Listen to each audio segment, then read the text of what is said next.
Apa sih keunggulannya kurikulum Merdeka? Sekali lagi adalah salah satu menurut saya episode Merdeka Belajar yang paling penting. Pertama, keunggulan kurikulum Merdeka sama seperti kurikulum darurat. Nomor satu, lebih sederhana, lebih mendalam. Standar pencapaiannya jauh lebih sederhana. Materinya lebih sedikit sehingga itu memberikan waktu untuk guru mendalami setiap konsep. Karena itu yang penting. Bukan kelebaran daripada materi, tetapi kedalaman yang menjadi fokusnya.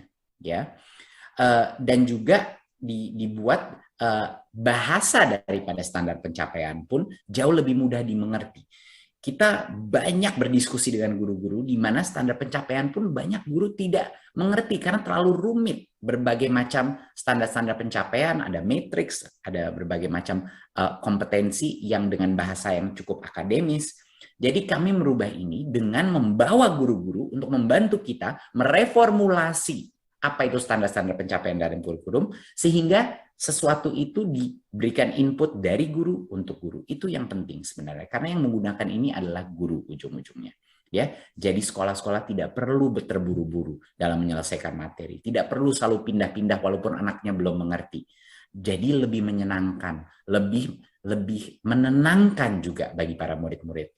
Tidak stres mereka terus karena mereka belum mengerti satu konsep, sudah dipaksa pindah ke konsep berikutnya. Keunggulan kedua daripada kurikulum Merdeka adalah ya kemerdekaannya sendiri, otonomi yang diberikan.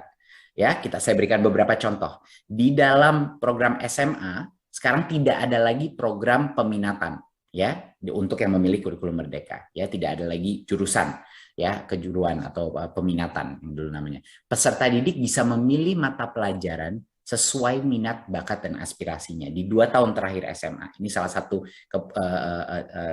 keputusan atau choice atau pemilihan yang bisa diberikan kemerdekaan bagi anak-anak kita yang sudah mulai masuk dalam umur dewasa untuk bisa memilih. Berarti dia tidak terkotak-kotak kepada misalnya IPA atau IPS saja. Mereka bisa memilih sebagian IPA, materi mata pelajaran IPA, sebagian IPS, dan itu adalah suatu hal yang sudah dilakukan di banyak sekali program-program kurikulum internasional, sudah banyak sekali program-program di negara-negara maju yang memberikan pilihan bagi anak-anak kita, karena dari kecil mereka sudah dibiasakan untuk bisa memilih dan akuntabel akan keputusannya dia.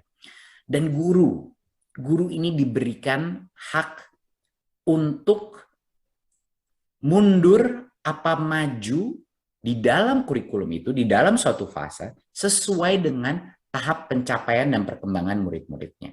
Ini adalah suatu perubahan yang luar biasa diminta oleh semua guru. Banyak sekali guru-guru yang komplain kepada saya bahwa walaupun anak-anaknya belum siap maju ke depan, dan makanya kita melihat survei, banyak sekali anak-anak kita di daerah-daerah yang lebih tertinggal itu udah tertinggal 2 tahun bahkan pembelajarannya. Ya, karena guru itu terpaksa untuk terus maju tanpa memikirkan siapa yang ketinggalan. Jadinya guru ini bisa memilih, kalau misalnya guru itu merasa dia mau lebih cepat, itu bisa. Kalau guru itu merasa dia mau pelan-pelan dikit untuk memastikan nggak ada yang ketinggalan, juga bisa. Dan sekolah di dalam kurikulum Merdeka ini, sekolah ini diberikan kewenangan untuk mengembangkan kurikulum itu, ya, untuk mengembangkan kurikulum itu sesuai dengan karakteristik sekolah tersebut. Jadinya level otonomi, level kemerdekaan bagi sekolah, bagi guru, dan bagi peserta didik itu sangat tinggi. Jadi ini bukan malah kurikulum yang ingin membelenggu sekolah-sekolah. Ini adalah kurikulum yang paling merdeka dan memberikan kemerdekaan kembali kepada sekolah, hak-hak memilih bagi murid, guru, dan sekolah. Di luar daripada kurikulum yang lebih sederhana dan kurikulum yang lebih merdeka, lebih fleksibel dan otonom, ini adalah versi kurikulum di mana murid-murid itu bukan hanya pasif di dalam kelas, tetapi mereka aktif. Jenis-jenis aktivitas yang dilakukan dalam kurikulum ini banyak sekali yang project based. Banyak sekali yang project based. Kita memberikan ruang di dalam waktu kelas untuk project based yang sangat besar. Karena satu, kenapa relevan? Karena ini adalah skill-skill yang akan dibutuhkan anak itu pada saat dia keluar. Dia harus bisa bekerja secara kelompok. Dia harus bisa menghasilkan suatu hasil karya. Dia harus bisa berkolaborasi dan memikirkan hal-hal secara kreatif, ya. Dan dengan ini akan menjadi jauh lebih menyenangkan buat siswa maupun juga buat gurunya, ya. Ini memberikan mereka kesempatan juga untuk mengembangkan karakter mereka, ya, dengan interaktif. Kita sering komplain bahwa anak-anak kita mungkin tidak benar-benar mengerti apa dan belum mendarah daging konsep Pancasila, atau belum mendarah daging konsep-konsep seperti budi pekerti dan lain-lain. Yaitu alasannya karena ya kalau mereka membaca itu saja di dalam buku teks, ya tentu saja tidak akan terserap. Mereka harus bisa mengimplementasikannya dengan tindakan nyata. Itulah makanya project based learning menjadi komponen yang sangat penting dan juga jauh lebih menyenangkan sehingga anak-anak merasa sekolah itu jauh lebih interaktif. Jauh lebih interaktif dari sekarang. Pasif saja dengerin guru lalu dites di akhirnya.